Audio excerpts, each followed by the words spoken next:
Well, hello there, and welcome to day number 9 of our 30-day challenge.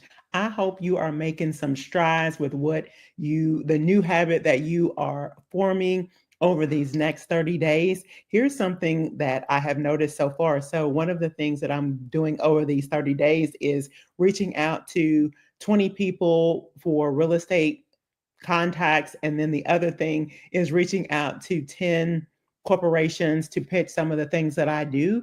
And the consistency is starting to make the phone ring. So I want it to be an encouragement to you that being consistent really does work. It might not be the people that you've called, but I just believe that the Lord is rewarding us for being consistent. So definitely continue to be consistent. And the goal, obviously, is to continue this habit. But sometimes those of us who have personality types like I do, a very direct, aggressive pilot type of person, I need a challenge to encourage me to do things. Like if you're competitive, you have to figure out like what is it that motivate I don't like to use the word motivates you, but what is it that drives you to an outcome? What is it that drives you to an activity, to perform? Whatever that is, figure that out for you. I can help you figure that out so that you can accomplish your goals. But anyway, enough of that. Today, day 9, duct tape marketing. Here is the question that he asked us today, or look at it this way. Do you have a website or a web presence? There's a difference. In this day and age, it's not enough to just have a website. Oh my goodness, we're learning so much from this book. It's not enough to just have a website. We have to have a web presence. Drop in a comment if you feel like you are really good with having a web presence, because if somebody finds you on social media, what's the first thing they're going to do? They're going to Google you. Are you ready? What is your web presence when someone Googles your name or Googles your company? That is very important to know. And it says, unless your online activity ends in a sale, you've failed in the game of online marketing. So we have to keep the goal in mind. The goal is sales, right? So if our web presence and our website does not lead to sales, then we've failed and we just need to reevaluate. Here's another thing that he says: our website should encourage or drive people or to help people to continue to know, like, and trust us. Our website should be such that when people come to our site, it helps them to know us better, it helps them to like us, and it helps them to trust us. And if our website doesn't do that, then our website needs a little bit of tweaking so that it can accomplish that goal, because they're not going to buy from us if they don't know, like, and trust us. So it makes sense. So when you think about your website, does it help people to know, like, and trust you?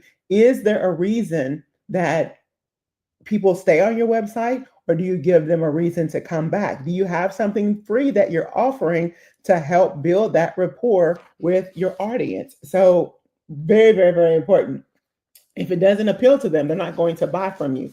And then don't forget to ask your customers what they're searching. So we have, if we don't, and he says that we probably don't know what our customers are searching if we don't ask them. So when you think about a customer that has reached you and they say it was because of your online presence, ask them what they searched. I thought that was really, really good, because if we don't ask them, then we don't know. And then we're not able to optimize on our search engines because we don't even know what they're searching. So that's a really good question to ask your people. All of this leads them to tell you emphatically that your business needs to, he says everybody needs a blog. So, and I don't know, my conclusion from what he is saying is that when people are searching, then some of the data from your blog is pulled in to answer the question from the search. Fact check me on that, because I could have misunderstood what he said, but it's like everybody's business need a blog, and people would say, and I would say that people don't read, but apparently they do. And since I typically don't read other people's blogs, you don't want to just create one because you figure nobody's reading them, but apparently people are reading blogs or they're helpful in the search engine. So consider a blog.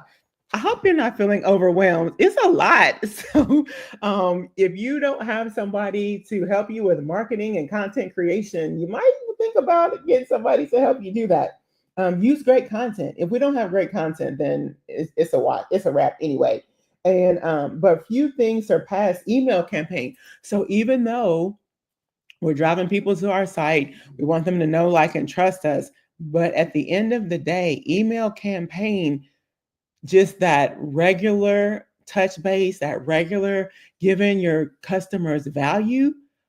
I'll be honest, as far as when I bought something, a lot of times it has been from email. How do your customers buy? We talked about that in probably day one or two. It's so important to know how your customers buy, because if you don't know how they buy, then how are you going to build that rapport so that they'll know, like, and trust you, because you're not creating an environment for them to buy, because that's not how they buy. If you're doing webinars and your customers don't buy via webinars, then your webinars are in vain. If you're doing email campaigns and they don't buy via email, or if you're doing TikTok videos or Instagram or whatever, we have to know how our customers buy so that we are able to cater to them.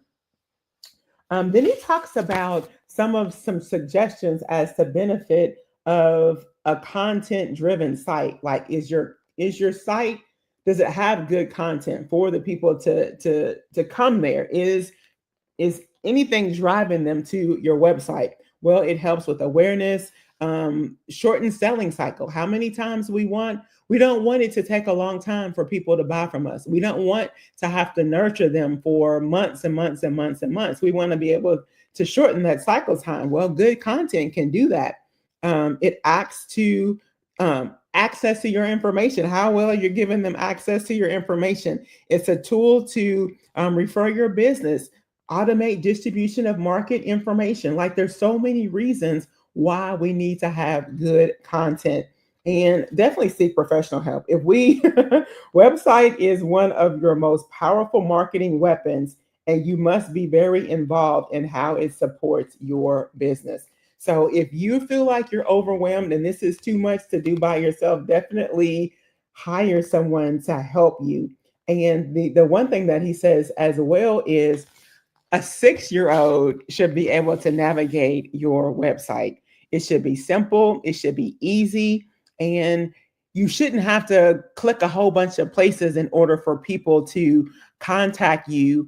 And then also, he talks about how, how we have an about page and a home page and all of this. But at the end of the day, everything on our website should help with our customers knowing us, liking us, and trusting us. So that's our tip for today. It's day 9. I hope you are doing well with your challenge. Jump on board if you haven't, and just figure out what new habit that you want to form and jump on board with us. I hope these marketing tips are helpful to you.